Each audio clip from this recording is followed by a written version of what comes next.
Our international affairs editor, Philip Turle, has been keeping a close eye on this. He joins me now on the set. Philip, first of all, fill us in on the main points being discussed today. OK, there are 19 points in this white paper that's being discussed by the Council of Ministers. This is all due to go before Parliament and then to be voted into law if it's accepted by July. But amongst these 19 points, there are three which are, I think, the most important. The first one is the extension of house arrest for suspected terrorists. The second one is the right to seize computers and digital equipment.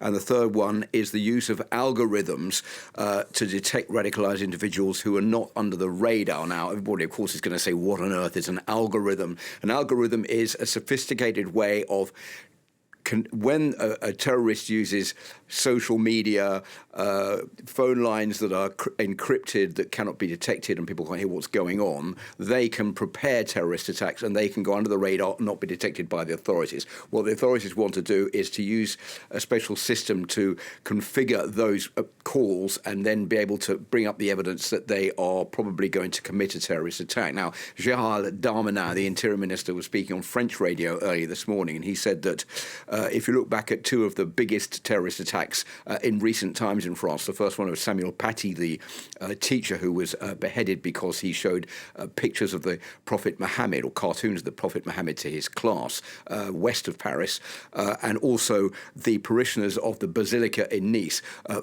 In both of those cases, they were committed by radical terrorists who had been radicalized rapidly and were off the radar and had used sophisticated communication equipment. So this is what this new law wants to cover. It wants to be able to detect what's going on and to be able to stop these terrorists from acting, because the Interior Minister says we're still using traditional phone lines, and traditional phone lines are now no longer used by terrorists. They have much more sophisticated methods of preparing their attacks. We need to be able to intervene there to stop that from happening. The opposition, in the meantime, is complaining that this new law is just another sign that the government is, in fact, too slow, always one step behind the terrorists. That is a criticism from many opposition parties saying, come on now, we have a terrorist attack, we have a new law coming out. The government is saying, no, that is not the case here. This law was already being debated before the attack at Rambouillet, where this police officer was murdered in this police station.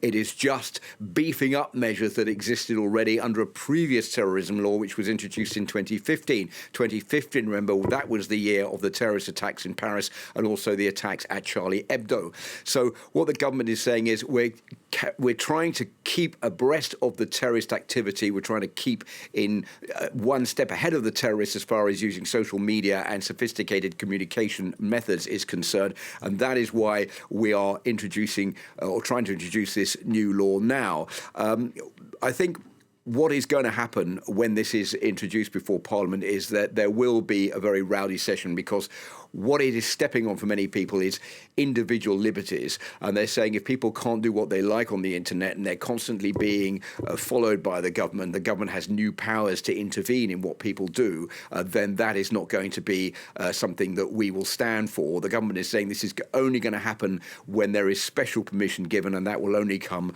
through Parliament. But one thing is for sure, Jeannie, we're less than a year ahead of presidential elections. The government is being widely criticised for the way it's handling terrorism in France. This is going to be something that Marine Le Pen and the far right is going to jump on and say it doesn't go far enough, whereas civil liberty groups are saying it's going too far. So they're trying to find somewhere in the middle, which is common ground. It is tricky. Philip, thanks for that. France 24's Philip Turle.